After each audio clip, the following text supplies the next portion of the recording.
गरीब आदमी एक दिन घूमते घूमते एक राज्य में आ पहुंचा जहाँ राजधानी थी। वो व्यक्ति जिस दिन इस राजधानी तक आ पहुंचा उसी दिन इस राजधानी में एक समारोह, एक उत्सव मना जा रहा था।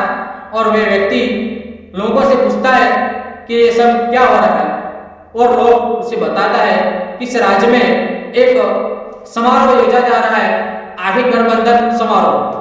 और वह व्यक्ति उस लोगों से पूछता है कि इसमें क्या होता है। तभी कई लोगों उसको बताता है कि थोड़ी की देर बाद एक शाही हाथी इस रास्ते से गुजरेगा और हाथी की सूंड के अंदर एक माला होगी और वो सूंड में माला लेकर आएगा, और वो माला जिस व्यक्ति को पहनाएगा उस व्यक्ति को अगले 5 साल तक राजा बना दिया जाएगा। जैसे ही बात ये वो व्यक्ति गरीब सुनता है, उसे भी यह आता है कि हम भी इस लाइन में खड़े हो जाए, क्या पता खुदा को यही मंजूर होगा, भगवान को भी यही मंजूर होगा, हमें भी राजा बना दिया जाए। और वह व्यक्ति, गरीब व्यक्ति, यह लाइन में खड़ा हो जाता है। थोड़ी ही देर बाद वो आगे आता है, उसकी सूंड के अंदर माला होती है और वो माला लेकर इस गरीब व्यक्ति को पहना दिया जाता है। और जैसे ही हाथी ने इस गरीब आदमी को गले के अंदर माला डाली, तभी सभी लोग जय जयकार करने लगे और कहा कि हमें अगला राजा मिल गया। थोड़ी देर बाद सब लोग राजपुरोहित को बुलाते हैं और कहते हैं कि हमें हमारा राजा मिल गया। राजपुरोहित आकर इस व्यक्ति को तिलक करते हैं और उसे कहता है कि तुम हमारे राज्य के 5 साल तक राजा बनने के लिए तैयार हो जाओ, लेकिन हमारे कुछ शर्तें हैं, आपको माननी होगी। वो गरीब व्यक्ति कहता है कि ठीक है, बताइए आपकी कौन सी शर्तें हैं। और राजपुरोहित बताता है कि हमारा राज्य में आप 5 साल तक राजा बनेंगे, लेकिन 5 साल के बाद हमारा राज्य आपको छोड़ना होगा, हमारी राजधानी आपको छोड़कर जाना होगा।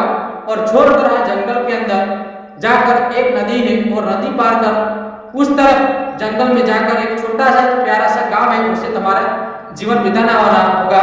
लेकिन रास्ते में नदी में कुछ प्राणियों मगरमच्छ है, उसे तुम्हें मुकाबला करना होगा, तुम्हारी ताकत बढ़ानी होगी। जैसे तुम पार कर उस गांव तरफ जाना हो।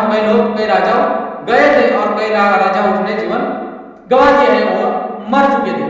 लेकिन इस गरीब ने सोचा कि उसके पास खोने के लिए और गंवाने के लिए कुछ था नहीं, इसलिए उसने सोचा ठीक है, 5 साल तो हम राजा बन जाए, बाद में डिपेंड करते हैं कुछ अच्छा होगा या नहीं, कुछ सोचते हैं, लेकिन आज हम इस समय को राजा बन जाएंगे।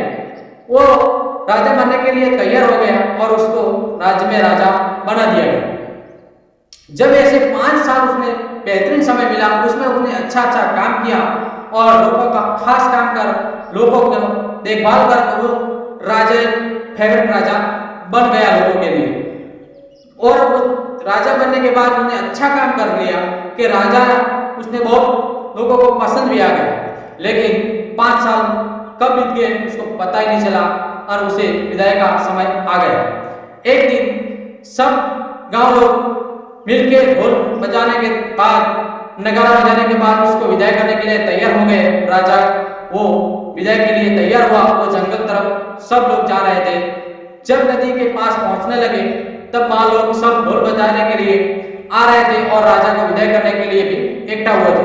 और राजा सब लोगों को फेवरेट था, इसलिए सब लोगों को आंख में आंसू आ रहा था कि ये राजा अब आगे कैसे जाएगा, वो मुकाबला कर पाएगा या नहीं, उस पार जाएगा कि नहीं, वो कैसे उसका जीवन बिताएगा। लेकिन थोड़ी की देर बाद राजा सबको हाथ जोड़कर बोलता है कि धन्यवाद आपको कि हमें बहुत अच्छा किया और हमें तुम्हारा साथ भी अच्छा लिया। इसके बाद वो खुश होकर जा रहा था। सबने आश्चर्यचकित हो गए कि क्यों ऐसा क्यों होता है। लेकिन उसने जब नदी पार करने लगे तब सबको देखकर चौंक गए। उसके पता चला कि उस राजा ने 5 साल के अंदर इस नदी में एक लकड़ी की पुल बनवा कर तैयार कर दिया था। जैसे वो राजा नदी बहुत अच्छी तरह से पसार कर रहा था। सब लोगों के फिर से प्रशंसा हुई कि ठीक है, अब आगे जाकर वो अच्छा जीवन तो बिताएंगे। लेकिन दोस्तों, ये कहानी एक राजा और एक नदी की नहीं है। ये कहानी हमारी और आपकी है कि हमें भी अच्छा समय मिला है।